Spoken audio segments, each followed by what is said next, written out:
છોટાઉદેપુરના લીંબાણી ગામના મૃત્યુ પામેલા હોમગાર્ડ જવાનની પત્નીને 15 લાખની સહાયનો ચેક આપવામાં આવ્યો.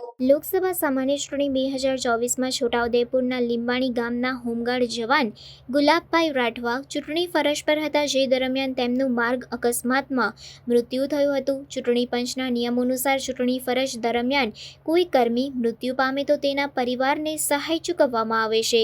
છોટાઉદેપુર જિલ્લા ચૂંટણી અધિકારી અને જિલ્લા કલેક્ટર અનિલ ધામેલિયાએ સંવેદનશીલતા સાથે તુરંત જ જે ઘટતી કાર્યવાહી કરાવીને સ્વર્ગીય ગુલાબ રાઠવાની સહાય મંજૂર કરાવી હતી. જિલ્લા કલેક્ટર અનિલ ધામેલિયા અને જિલ્લા પોલીસ અધિક્ષક ઇમ્તિયાઝ શેખે સ્વર્ગીય ગુલાબ રાઠવાના ઘરની મુલાકાત લઈ તેમના પરિવારને આશ્વાસન આપ્યું હતું, તેમજ સ્વર્ગીય ગુલાબભાઈ રાઠવાને શ્રદ્ધાસુમન પાઠવ્યા હતા. આ તકે જિલ્લા કલેક્ટર અને જિલ્લા પોલીસ અધિક્ષકે સ્વર્ગીય ગુલાબભાઈ રાઠવાના પત્ની મંજુલાબેનને ₹15 લાખનો ચેક અર્પણ કર્યો હતો. કલેક્ટર અનિલ ધામેલિયાએ મંજુલાબેનને સહાયની રકમનો ચેક બાળકોના અભ્યાસ માટે જ ઉપયોગ કરવા અનુરોધ કર્યો હતો.